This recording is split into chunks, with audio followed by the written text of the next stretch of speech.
ایک چھوٹا پس منظر تھا. ہم نے سینئر صحافی سینئر تجزیہ کار جناب حامد میر صاحب کو زحمت دی دعوت دی تاکہ ہم ذرا ان سے پوچھیں ان کی معلومات اور تجزیہ کہ ہوا کیا تھا اور ان کی معلومات اور تجزیہ کہ ہونا کیا ہے اس پیش رفت کو سامنے رکھتے ہوئے یا بطور مجموعی سارا کچھ کرتے ہوئے. حامد میر صاحب السلام علیکم. جی وعلیکم السلام وسیم ادامی صاحب. Sir thank you very much for your time. اچھا حامد صاحب پہلے تو اگر میں آپ ہی سے پوچھوں, ظاہر بہت آپ باخبر ہیں, جن دنوں سیفر کی گونج تھی تب اسلام آباد میں ظاہر ہر صحافی بہت متحرک تھا آپ کہ جناب کیا ہو رہا ہے کیا نہیں ہو رہا. کچھ کو تو اس وقت وزیر اعظم بلاتے بھی تھے اور کہ جناب کیا ہے کہ کیا ہوا کیا نہیں ہوا. آپ کی اپنی معلومات کیا ہے کہ یہ سیفر کا معاملہ تھا کیا, آپ کی اپنی اس پہ کیا اطلاع ہے؟ پھر ہم ذرا آگے کا منظرنامہ ڈسکس کریں, آج کی پیش رفت ڈسکس کریں.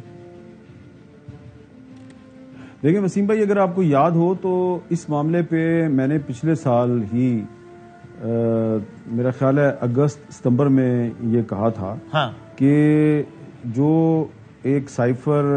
فارن آفس کی طرف سے پرائم منسٹر صاحب کو دیا گیا اس وقت کے جو پرائم منسٹر تھے, تو وہ سائفر جو ہے وہ پرائم منسٹر سے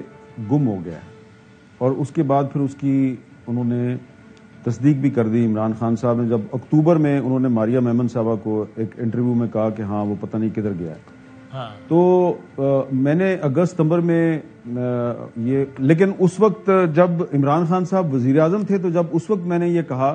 کہ جو سائفر فارن آفس کی طرف سے پرائم منسٹر ہاؤس کو بھجوایا گیا ہے وہ آگے سے مس پلیس ہو گیا ہے, اور اس وقت جو عمران خان صاحب جس سائفر کو ڈسکس کر رہے ہیں یہ دراصل سائفر نہیں ہے بلکہ اس کی ایک تشریح کی گئی ہے اور اس کو ایک ڈاکومنٹ بنایا گیا. تو اس وقت فارن آفس نے تردید کی تھی, انہوں نے میرے اس دعوے کی تردید کر دی تھی, لیکن بعد میں عمران خان صاحب نے خود ہی یہ تصدیق کر دی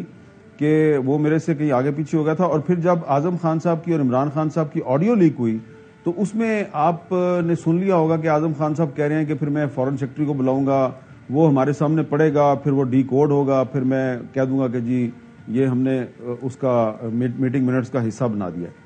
تو یہ جو معاملہ ہے, یہ معاملہ جو ہے اس میں عمران خان صاحب کو اچھی طرح پتا تھا کہ یہ سیریس معاملہ ہے, اور اسی لیے جب حکومت تبدیل ہونے کے بعد اس کی ایف آئی اے نے انکوائری شروع کی تو جو تحریک انصاف ہے اس نے اس انکوائری کے خلاف لاہور ہائی کورٹ سے سٹے آرڈر لے لیا. یہ سٹے آرڈر جو ہے یہ دسمبر 2022 میں دیا گیا تھا اور تقریباً 6 مہینے کے بعد یہ کل سٹے آرڈر جو ہے جسٹس باقر نجوی صاحب نے ویکیٹ کیا ہے. اب اس میں ایک بہت بڑا سوال پیدا ہوتا ہے کہ جیسا کہ آج آپ نے دیکھا ہوگا کہ تحریک انصاف کے بہت سے رہنما کہہ رہے ہیں جی کہ یہ تو اچھا ہو گیا ہے کہ اعظم خان نے ایک سٹیٹمنٹ دے دیا ہے, اب تو سپریم کورٹ جو ہے اس کو اس کی انکوائری کر لینی چاہیے. تو اگر یہ معاملہ اتنا سادہ تھا تو پھر آپ نے لاہور ہائی ذرا ریکنیکٹ کیجیے شاید. اور دوسرا جو اہم نقطہ ہے وہ یہ ہے کہ اگر آپ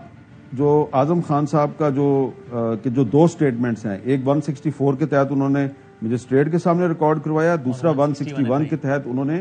ایف آئی اے کے دفتر جا کے ایف آئی اے کو ریکارڈ کروایا. ان دونوں سٹیٹمنٹس کو اگر آپ کمپیئر کریں عمران خان اور اعظم خان کی جو ایک کنورسیشن لیک ہوئی تھی اس کے ساتھ اگر آپ اس کو کمپیئر کریں گے تو اس میں بڑی کنٹراڈکشن ہے,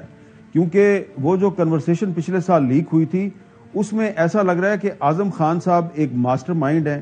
جو کہ وزیر اعظم صاحب کو گر بتا رہے ہیں, طریقہ بتا رہے ہیں کہ کس طرح ہم نے کھیلنا ہے اور سائفر جو ہے اس کو کس طرح استعمال کرنا ہے. لیکن جو آج سٹیٹمنٹ کی تفصیلات سامنے آئی ہیں اس میں اعظم خان صاحب اپنے آپ کو معصوم ثابت کر رہے ہیں اور عمران خان صاحب جو ہیں ان کو ایک کلپریٹ بنا کے پیش کر رہے ہیں. ویسے میری ذاتی رائے میں تو